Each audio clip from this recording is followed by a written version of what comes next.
And here we go again. Bitter criticism. Let's read. I don't know. Let's read Cgtn.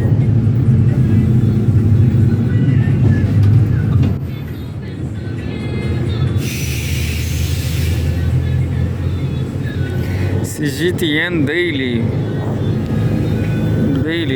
Asia. 2 minutes size text. Asia, nearly 300 million trips on Kim Min Lee spring breaks boost travel. Nah, I'm not going to read that. I want to know about the Gulf oil.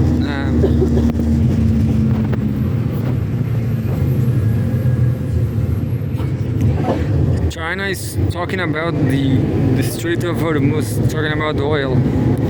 World, Zhong Shukang wrote, Gulf oil exporters seek alternative routes as Strait of Hormuz disruptions persist. 4-minute read size. So I'm going to make it in 8 minutes. And we have a picture, a satellite image of the Strait of Hormuz. Beautiful image, actually. I wonder if this is real. They are saying this is a satellite image. Beautiful. And here we go. The ongoing conflict involving the United States, Israel, and Iran has disrupted shipping through the Strait of Hormuz for over a month, prompting major Gulf oil producers to accelerate efforts to secure alternative export routes. The waterway, a vital artery linking the Persian Gulf to global markets, typically handles more than a quarter of the world's seaborne oil trade and about 1/5 of global liquefied natural gas shipments. This tanker traffic facing heightened risks. Countries like Saudi Arabia, the United Arab Emirates, and Iraq are increasingly relying on land-based infrastructure to maintain exports.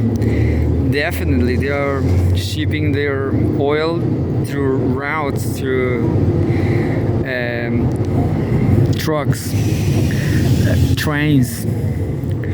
The waterway, a vital artery linking the Persian Gulf to global markets, typically handles more than a quarter of the world's seaborne oil trade and about 1/5 of global liquefied natural gas shipments, with tanker traffic facing heightened risks. Countries like Saudi Arabia, the United Arab Emirates, and Iraq are increasingly relying on land-based infrastructure to maintain exports. And there's a subtitle.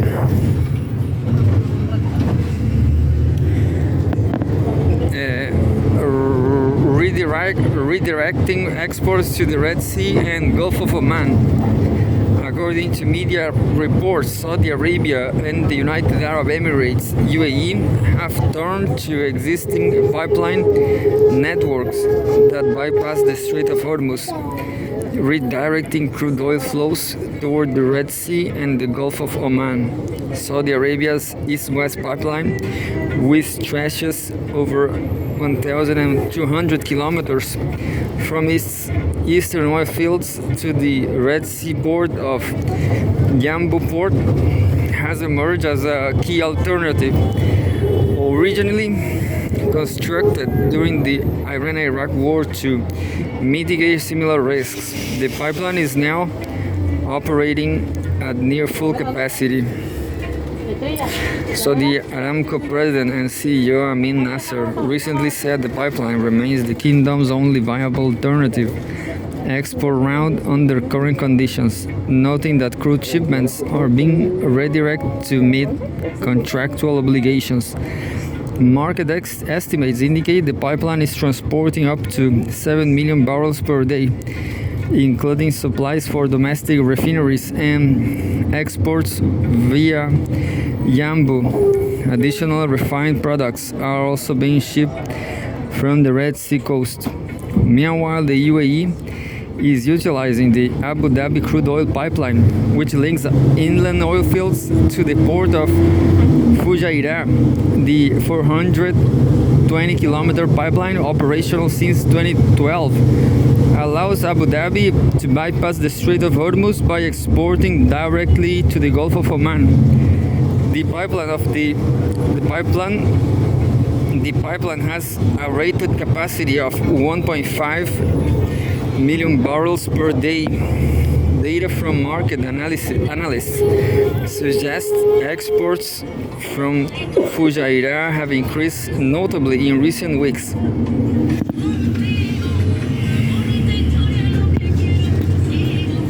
Northern corridor to the Mediterranean, Iraq, whose oil exports were previously heavily reliant on the Strait of Hormuz, with crude oil exports standing at around 3.5 million barrels per day before the conflict, has been forced to slash production sharply due to transportation bottlenecks.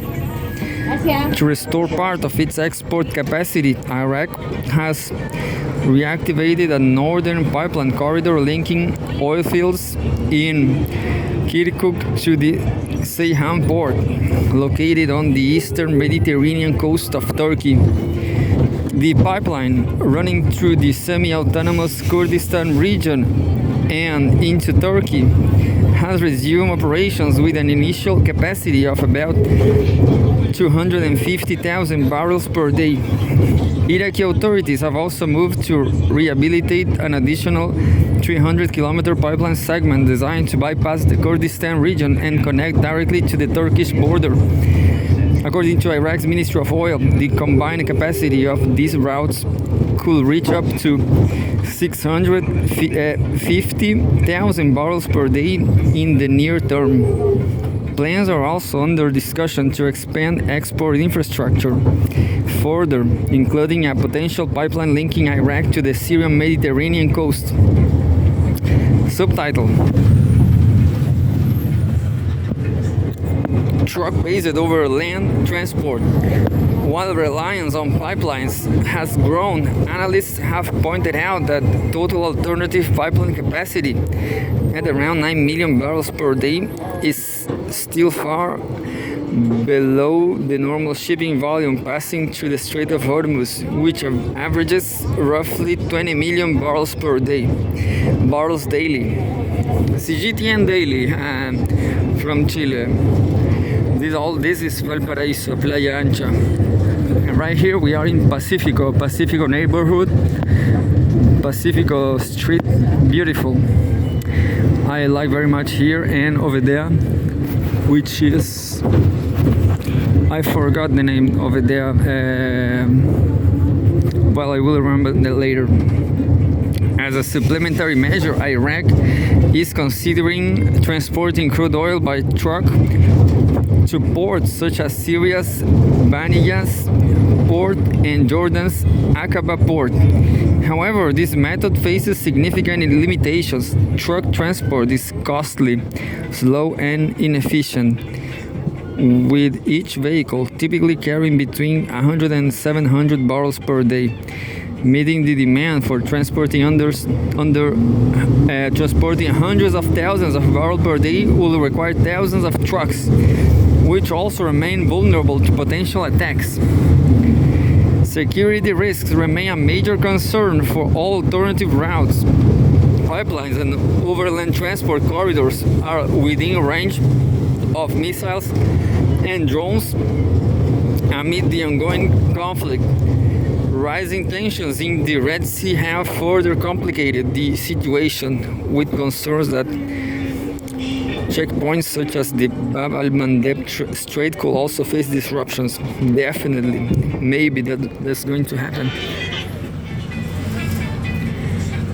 As far as I know, Yemen declared wars on Israel. Turkey explores diversified transit options. Against this backdrop, Turkey is reportedly developing multiple contingency routes to reduce reliance on the Strait of Hormuz.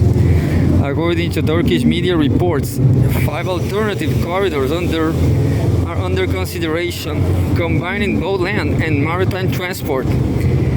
These These include routes passing through Iraq and Syria, as well as corridors linked to the Swiss Red Sea passage. Additional options under review involve transit via Oman and longer maritime routes around Africa, including the Cape of Good Hope.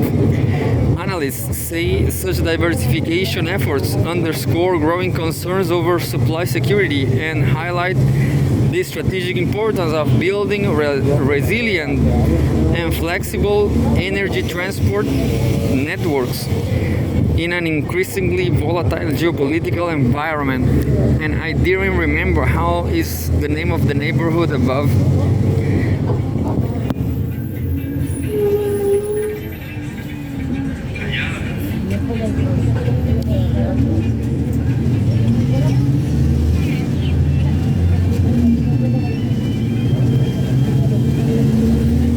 I don't care about Trump. This is talking about Trump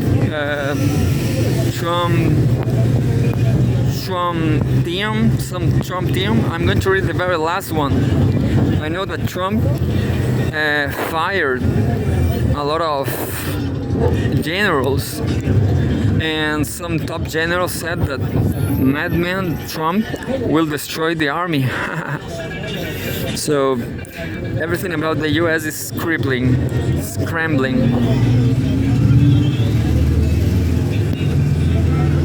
I can't remember the name of but you know, all these neighborhoods are dominated by drug dealers. Pacific, I don't remember. Anyway, culture.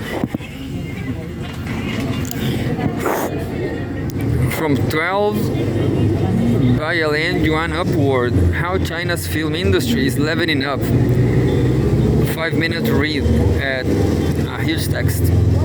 Min Rui, Cgtn', beautiful Chinese woman. As of April 3rd, China's 2026 box office has already crossed 12 billion yuan, $1.74 billion, with more than 273 million tickets sold. On paper, it's a record-breaking figure. In context, it is even more striking. China now accounts for over 23% of the global market. But numbers alone don't tell the whole story. That's unfolding behind this milestone in something more structured and more interesting. Nice text. China's film industry is no longer just chasing ticket sales. It is evolving into a multi-layer ecosystem where content, consumption, and experience intersect. I hope so. In other words, this is not just growth, it's a dimensional upgrade. Subtitle: storytelling outshines star power. Yeah, that's good cinema, the authorial director cinema. The engine behind the 12 billion yuan mark is not hype, it's content. Chinese New Year releases in the country indicated a noticeable shift. Films like Pegasus 3 lean into the emotional resonance of ordinary people chasing extraordinary dreams.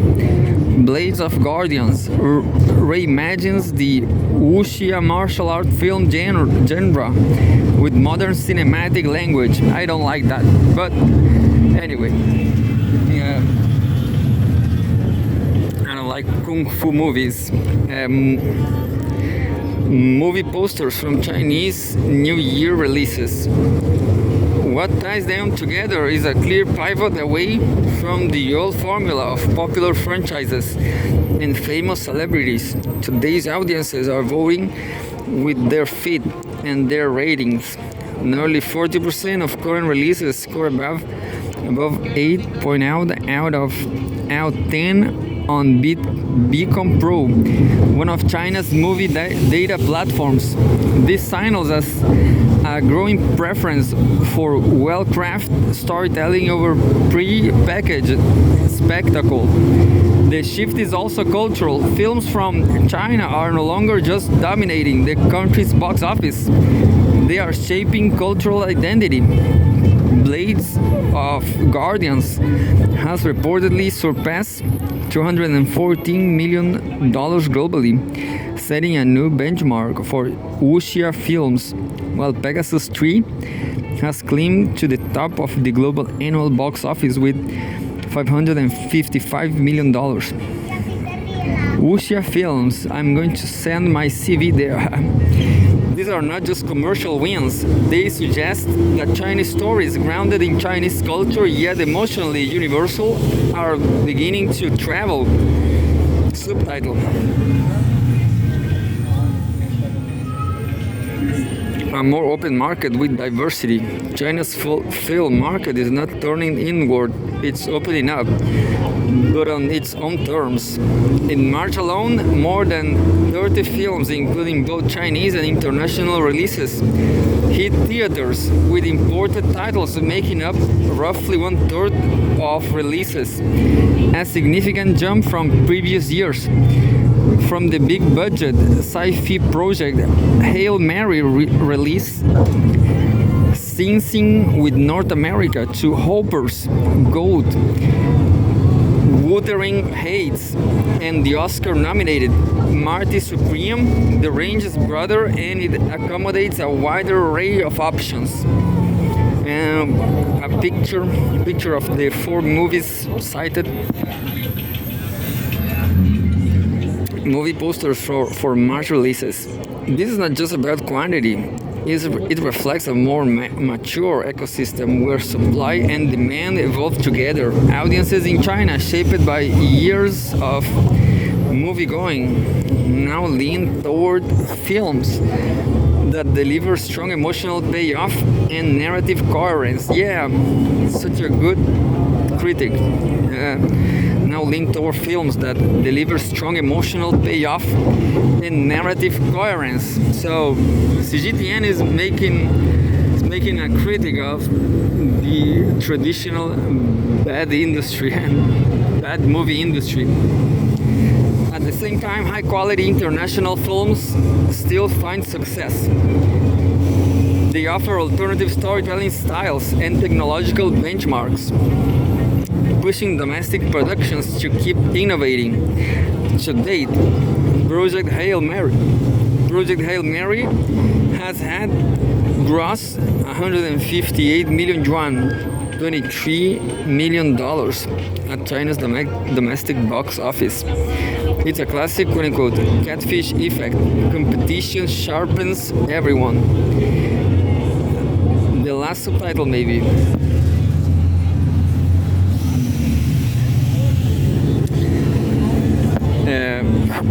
Quote-unquote, Film Plus, what is happening beyond the screen.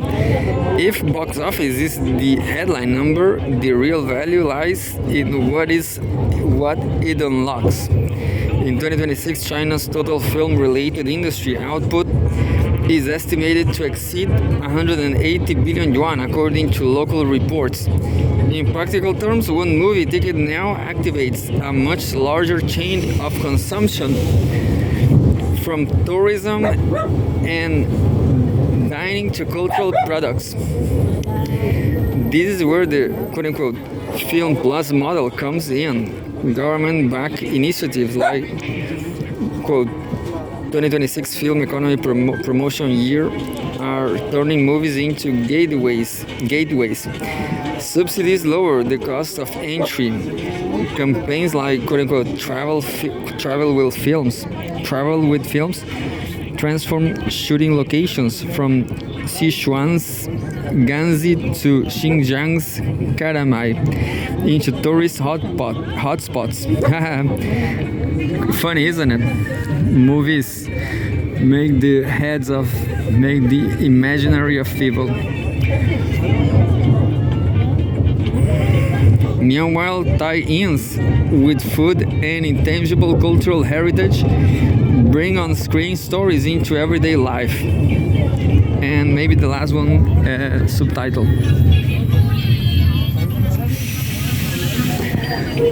Redefining the cinema. Chinese cinema itself is changing too. Data from major platforms shows that during the 2026 Chinese New Year season, over 70% of tickets were purchased purchased for group viewing, couples, families, and friends. That's a record high, and it says something important. Going to the movies is becoming a social ritual again. Cinemas are responding beyond screens and seats. They are building immersive environments that cater to every need. Private screens, private screenings, family friendly screenings, pet friendly screenings, and hotspot screenings. Yes, fine dining while seeing movies. In the theater's waiting area, you can also find curated merchandise corners, regional specialty snacks and drinks, paired with movie-themed treats. Children's hit like Bonnie Bears extends into play spaces, toys, and even themed playgrounds. That sounds a lot of North American. Sounds very American. Doesn't sound like so great. Sounds like a shopping. In this sense, the cinema is no longer just a place to watch films. It is evolving into a quote-unquote urban living room, a space for connection, leisure, and shared experience. And when movie-going becomes part of how people celebrate Chinese New Year or meet up with a friend, it stops being just entertainment. It becomes culture. And maybe the last subtitle. The road ahead, the 12 billion yuan box office, is an impressive milestone for China's 2026 movie scene, but it is not the destination. Challenges remain. Original storytelling needs to go deeper. Some mid and low budget films still struggle for visibility. The downstream value chain, from merchandising and film franchise development to inter-industry integration with dining, fashion, and more, has much room to grow. The next phase will depend on whether the industry can move from scaling up to leveling up. Oh, right here we have a celebration, Catholic celebration. Well, the text is ending. The next phase will depend on whether the industry can move from scaling up to leveling up, anchoring itself in strong content, being supported by technology, and expanding through integration. The real story here is not about box office totals. It's about what happens when a single movie ticket can activate an entire ecosystem, and when a cinema can double as a cultural commons. The 12 billion yuan mark is a signal that Chinese cinema is stepping into a new dimension, one where stories travel further, industries connect deeper, and audiences expect more. And that's it. Min Rui is a commentator on cultural affairs. The views expressed do not necessarily reflect those of Cgtn, but I like it very much. I screen it up.